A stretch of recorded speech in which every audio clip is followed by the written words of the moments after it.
आज supreme court में Bharatiya Janata party सरकार और चुनाव आयोग के लिए शर्मिंदगी की बात थी दोस्तों, क्योंकि आज सुप्रीम कोर्ट ने अपनी तरफ से सिफारिश की, आदेश नहीं, सिफारिश की कि आप आधार कार्ड, राशन कार्ड, यहां तक कि वोटर आई कार्ड को भी पहचान का जरिया माने, स्पेशल इंटेंसिव रिवीजन प्रक्रिया में, यानी विशेष गहन पुनरीक्षण की जो पूरी प्रक्रिया है, इनमें इन 3 दस्तावेजों को भी माने। आज से चंद दिन बाद बिहार के अंदर इलेक्शन शुरू होने जा रहे हैं दोस्तों, लेकिन उससे पहले चुनाव आयोग की तरफ से जिस तरह का खेल शुरू किया गया है वो अपने आप में काफी बड़ा सवाल बन चुका है कि किस तरह से बिहार के अंदर लोगों की नागरिकता पर भी सवाल बनकर उभर पड़ा है। लेकिन सुप्रीम कोर्ट के अंदर किस तरह से एक बड़ा झटका लगा है दोस्तों, वो तस्वीरें आप लोगों के सामने रखने जा रहा हूं कि किस तरह से भाजपा को भी एक बड़ा झटका लगने जैसी स्थिति बन चुकी है। हमारे साथ वरिष्ठ पत्रकार मौजूद है विशाल शर्मा, आप उनकी इस रिपोर्ट को देखिए। आज सुप्रीम कोर्ट में भारतीय जनता पार्टी सरकार और चुनाव आयोग के लिए शर्मिंदगी की बात थी दोस्तों, क्योंकि आज सुप्रीम कोर्ट ने अपनी तरफ से सिफारिश की, आदेश नहीं, सिफारिश की कि आप आधार कार्ड, आदेश नहीं, राशन कार्ड, यहां तक कि वोटर आई कार्ड को भी पहचान का जरिया माने, स्पेशल इंटेंसिव रिवीजन प्रक्रिया में, यानी विशेष गहन पुनरीक्षण की जो पूरी प्रक्रिया है, इनमें इन 3 दस्तावेजों को भी माने। सबसे बड़ी बात, सुप्रीम कोर्ट यह भी कह रहा था कि इतना कम समय रह गया, आप कैसे करेंगे? तो आप जानते हैं चुनाव आयोग क्या कहता है? चुनाव आयोग यह कहता है कि सर, इस प्रक्रिया को रोके नहीं, अगर अंत में हमसे कोई गलती हो जाए तब आप कुछ कहिएगा। मैं आपसे एक सवाल पूछना चाहता हूं, क्या एक संवैधानिक संस्था के तेवर होने चाहिए? यानी कि आप सुप्रीम कोर्ट में जाकर यह कह रहे हैं कि साहब अभी इस प्रक्रिया को चलने दो, मगर अगर हमसे कुछ गलती हो जाए तब आप रोक देना। और सबसे बड़ी बात, जब खुद सुप्रीम कोर्ट यह कह रहा है कि आपके पास समय की कमी है, तो सुप्रीम कोर्ट ने इस प्रक्रिया में रोक क्यों लगाई? अब मामला शिफ्ट हो जाता है 21 जुलाई और 28 जुलाई, जब चुनाव आयोग को अपना जवाब दायर करना है और फिर उसके खिलाफ काउंटर एफिडेविट जारी किया जाएगा। मगर बड़ी खबर क्या है? बड़ी खबर यह है कि स्पेशल इंटेंसिव रिवीजन की जो प्रक्रिया है वो चलती रहेगी। अदालत के अंदर चुनाव आयोग को जबरदस्त शर्मिंदगी झेलनी पड़ी, उनके पास आसान से सवालों का जवाब नहीं था, मगर बावजूद इसके सुप्रीम कोर्ट ने उस प्रक्रिया पर रोक नहीं लगाई। आज ये पूरा जो घटनाक्रम सुप्रीम कोर्ट में हुआ है, ये बहुत कुछ कहता है दोस्तों, बहुत कुछ कहता है जो दिखाई नहीं दे रहा है, बहुत कुछ हुआ है जो पर्दे के पीछे चल रहा है, और ये तमाम बातें मैं आपके सामने लाने वाला हूं। सबसे पहली बात, खबर क्या है? सुप्रीम कोर्ट ने कहा बिहार में वोटर लिस्ट अपडेट प्रक्रिया जारी रहेगी। आयोग ने आधार, राशन कार्ड और वोटर आई कार्ड जैसे डॉक्यूमेंट को पहचान के लिए स्वीकार करने का आग्रह किया, हालांकि ऑर्डर नहीं किया। चुनाव आयोग से कई मसलों पर लिखित में जवाब मांगा गया है। अगली सुनवाई 28 जुलाई को। और मैं आपको बतलाना चाहता हूं इस संदर्भ में सुप्रीम कोर्ट क्या कहता है। अगली सुनवाई 28 जुलाई को। यह नसीहत दे रहा है, आदेश नहीं दे रहा है, इस पर भी गौर किया जाए। इसीलिए हमारी शुरुआती राय में, क्योंकि लिस्ट पूरी नहीं है, एग्जॉस्टिव नहीं है, तो न्याय के हित में हमें लगता है कि चुनाव आयोग को आधार कार्ड, वोटर आई कार्ड जो ईसीआई यानी चुनाव आयोग ने जारी किया हो, और राशन कार्ड पर भी विचार करना चाहिए, कोर्ट ने अपने आदेश में कहा। हालांकि कोर्ट ने यह साफ किया कि सिर्फ इन डॉक्यूमेंट्स के आधार पर किसी का नाम वोटर लिस्ट से शामिल करना चुनाव आयोग की मजबूरी नहीं है।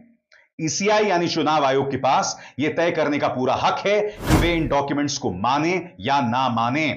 कोर्ट ने कहा हमारी शुरुआती राय में यहां 3 बड़े सवाल हैं। पहला, क्या चुनाव आयोग को यह प्रक्रिया करने का अधिकार है? दूसरा, वो यह अधिकार किस तरीके से और कैसे इस्तेमाल कर रहा है? और तीसरा, इसकी टाइमिंग और डेडलाइन को लेकर जो काफी छोटी है, खासकर इस बात को देखते हुए कि बिहार में नवंबर 2025 में चुनाव होने वाले हैं। और दोस्तों, ये जो तीसरा बिंदु है सबसे अहम है। जैसे मैंने बताया, जब यह बात चुनाव आयोग की वकील राकेश द्विवेदी के पास आई तो उनके पास कोई जवाब नहीं था। उनका जवाब बहुत ही बेमानी था, जिसका जिक्र मैं आगे जाके करने वाला हूं। वो कहते हैं साहब प्रक्रिया चलने दीजिए, बाद में देख लेंगे। सबसे बड़ी बात, आधार कार्ड को बाहर रखने के मुद्दे पर चुनाव आयोग ने जी जान लगा दी। सुप्रीम कोर्ट के अंदर उन्होंने जो दलील पेश की, उस पर सुप्रीम कोर्ट बिल्कुल भी सहमत नजर नहीं आया। गौर कीजिए क्या हुआ दोस्तों। आधार को बाहर रखने के मुद्दे पर चुनाव आयोग की तरफ से सीनियर एडवोकेट राकेश द्विवेदी ने कहा, आधार को नागरिकता के सबूत के तौर पर नहीं माना जा सकता। अब इस पर सुप्रीम कोर्ट के जस्टिस धुलिया ने कहा, लेकिन नागरिकता तय करना चुनाव आयोग का काम नहीं है, यह गृह मंत्रालय का काम है। चुनाव आयोग के वकील ने जवाब दिया, हमें आर्टिकल 326 के तहत पावर है। इस पर बेंच ने तीखी प्रतिक्रिया दी और कहा, तो फिर आपको यह प्रक्रिया बहुत पहले शुरू करनी चाहिए थी। मान लीजिए आपने फैसला ले लिया किसी शख्स को जो पहले से 2025 की वोटर लिस्ट में शामिल है अब बाहर कर दिया जाए, तो फिर उस शख्स को अपील करनी पड़ेगी, लंबी कानूनी प्रक्रिया से गुजरना पड़ेगा और तब तक उसका वोट देने का अधिकार छिन जाएगा। यह गलत नहीं है कि आप एक गहरी जांच के जरिए वोटर लिस्ट से गैर नागरिकों को हटाना चाहते हैं, लेकिन अगर आप ये सब चुनाव के कुछ ही महीने पहले करने लगते हैं तो स्वाभाविक सी बात है ये सवाल उठेंगे। और मैं आपको बताना चाहता हूं, ये सवाल जस्टिस बागची ने उठाया। मैं फिर आपसे पूछना चाहता हूं, आप अदालत जाते हैं, आप सुप्रीम कोर्ट जाते हैं और चुनाव आयोग के वकील को पता होना चाहिए था कि उनसे पूछा जाएगा कि समय बहुत कम है, आप क्या कीजिएगा। इमेजिन दोस्तों, इतने से आसान सवाल का जवाब चुनाव आयोग के पास नहीं था। इसीलिए विपक्ष चुनाव आयोग पर विश्वास नहीं करता। इसलिए विपक्ष कह रहा है कि चुनाव आयोग आरएसएस का दफ्तर बन गया है। आज तेजस्वी यादव ने सवाल उठाया, उन्होंने कहा जो बुनियादी दस्तावेज हैं उन्हें चुनाव आयोग क्यों नहीं मान रहा। सुनिए क्या कहा तेजस्वी यादव ने। लेकिन सबसे बड़ा सवाल ये खड़ा हो रहा है कि आप आधार कार्ड को नामंजूर क्यों कर रहे हैं, आप राशन कार्ड को नामंजूर क्यों कर रहे हैं, आप जॉब कार्ड को, मनरेगा कार्ड को नामंजूर क्यों कर रहे हैं। अभी भी जो है बिहार के लोगों के पास वो डॉक्यूमेंट है ही नहीं, कहीं भी कोई भी स्पष्टीकरण जो है चुनाव आयोग नहीं दे रहा है। चुनाव आयोग को आखिर ऐसी क्या जिद है कि उनके कमिश्नर जो है प्रेस कॉन्फ्रेंस करके सारी बात को क्लैरिफाई क्यों नहीं करते, क्यों कंफ्यूजन पैदा कर रखा, किस बात का ईगो है चुनाव आयोग को। ये तो लग रहा है कि बीजेपी के जो पार्टी का सेल है उस हिसाब से चुनाव आयोग जो है काम कर रहा है। मैं आपको बतलाना चाहता हूं, आज कई याचिकाकर्ता थे जिसमें महुआ मोइत्रा, सुप्रिया सुले, मनोज झा जो कि आरजेडी के सांसद हैं, वो तमाम लोग याचिकाकर्ता थे और साथ ही में योगेंद्र यादव, ये तमाम याचिकाकर्ता थे। कपिल सिब्बल मनोज झा के वकील थे। उन्होंने क्या कहा इस पर गौर किया जाए। सीनियर एडवोकेट कपिल सिब्बल जो कि आरजेडी सांसद मनोज झा की तरफ से थे, ने कोर्ट में कहा कि जिम्मेदारी चुनाव आयोग की है कि वो साबित करे कि कोई व्यक्ति जिसका नाम वोटर लिस्ट में है वो भारतीय नागरिक नहीं है। उन्होंने ये भी जोड़ा कि चुनाव आयोग ने जिन दस्तावेजों की लिस्ट दी है वैसे दस्तावेज बहुत कम प्रतिशत बिहारी लोगों के पास होते हैं। बिहार सरकार के सर्वे के हिसाब से बहुत ही कम लोगों के पास ये सर्टिफिकेट्स हैं। पासपोर्ट सिर्फ 2.5% लोगों के पास, मैट्रिकुलेशन सर्टिफिकेट 14.71% के पास, वन अधिकार सर्टिफिकेट और निवास प्रमाण पत्र बहुत कम लोगों के पास है, ओबीसी सर्टिफिकेट भी बहुत कम लोगों के पास है, और ऊपर से जन्म प्रमाण पत्र, आधार कार्ड, मनरेगा कार्ड, इन सबको तो पूरी तरह से बाहर कर दिया गया है। और यही सवाल सुप्रीम कोर्ट ने भी कहा। सुप्रीम कोर्ट ने भी वो 3 दस्तावेज पेश किए हैं चुनाव आयोग के सामने, हालांकि आदेश नहीं दिया है। मैं बार बार आपसे क्या कह रहा हूं दोस्तों, सिफारिश की है, आग्रह किया है, आदेश क्यों नहीं दिया। और जब दिखाई दे रहा है कि चुनाव आयोग के पास जवाब नहीं है तो सख्ती से आदेश क्यों नहीं जारी किया गया। यह मेरी सोच है। बहरहाल अभिषेक मनु सिंघवी ने भी कुछ अहम मुद्दे उठाए जिस पर गौर करने की जरूरत है। सीनियर एडवोकेट अभिषेक मनु सिंघवी ने कोर्ट में कहा कि अगर एक भी योग्य वोटर का वोट देने का हक छीन लिया जाए तो इससे चुनावी बराबरी खत्म हो जाती है, लोकतंत्र पर चोट पड़ती है और संविधान की मूल संरचना पर असर पड़ता है। बेंच ने उनकी इस बात से सहमति जताई। सिंघवी ने यह भी कहा कि बिहार देश का दूसरा सबसे ज्यादा वोटर्स वाला राज्य है, तो फिर यह पूरी प्रक्रिया सिर्फ तब क्यों शुरू की जा रही है जब चुनाव चंद महीने दूर है।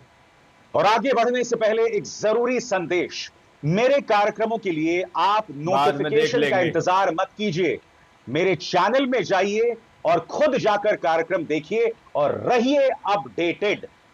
और हां, ज्वाइन कीजिए मेरा चैनल, देखिए यह जरूरी संदेश। स्वतंत्र और आजाद पत्रकारिता का समर्थन कीजिए, सच में मेरा साथी बनिए। बहुत आसान है दोस्तों, इस ज्वाइन बटन को दबाइए और आपके सामने आएंगे ये 3 विकल्प, इनमें से एक चुनिए और सच के इस सफर में मेरा साथी बनिए।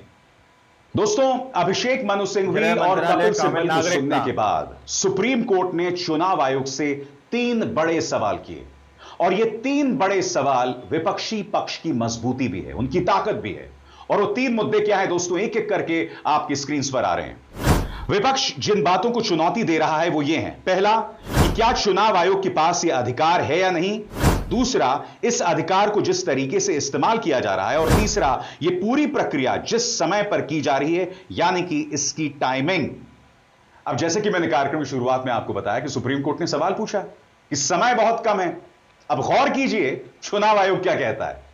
जस्टिस बागची ने सवाल किया कि अगर यह प्रक्रिया पूरे देश के लिए है और चुनाव से जुड़ी नहीं है, तो फिर इसे नवंबर में होने वाले चुनाव से जोड़कर क्यों किया जा रहा है। उन्होंने यह भी दोस्तों, आप लोगों ने इस वीडियो को शुरू से आखिर तक देखा। वीडियो के अंदर साफ तौर पर बात की गई है कि किस तरह से सुप्रीम कोर्ट ने सीधे तौर पर यह बात कह दी कि आज से चंद महीने बाद नवंबर में बिहार के अंदर इलेक्शन होने जा रहे हैं, और उससे पहले इस तरह की प्रतिक्रिया देखने को मिल रही है, जो कि अपने आप में काफी बड़ा सवाल है कि अगर इस तरह की प्रतिक्रिया देखने को मिलेगी तो काफी वहां के नागरिकों को एक बड़ी परेशानी, एक बड़ी मुश्किल का सामना करना पड़ सकता है। यानी कि वहां पर लोगों की नागरिकता पर भी संदेह किया जाएगा। दोस्तों, सीधे तौर पर कहा जाए तो उन लोगों से वोट डालने का राइट उनसे छीन लिया जाएगा, जो कि एक बड़ी लंबी प्रक्रिया होगी। दोस्तों, अब आप लोग जरा सोचकर बताइए कि जिस तरह से यहाँ पर विशाल शर्मा ने जितने वाजिब सवाल थे वो उठाए हैं, जो आप लोग के सामने रखे हैं, कि जिस तरह से किसी के पास अगर आधार कार्ड है, किसी के पास वोटर कार्ड है, ये भी एक वहां का वोट डालने का उसका राइट जो है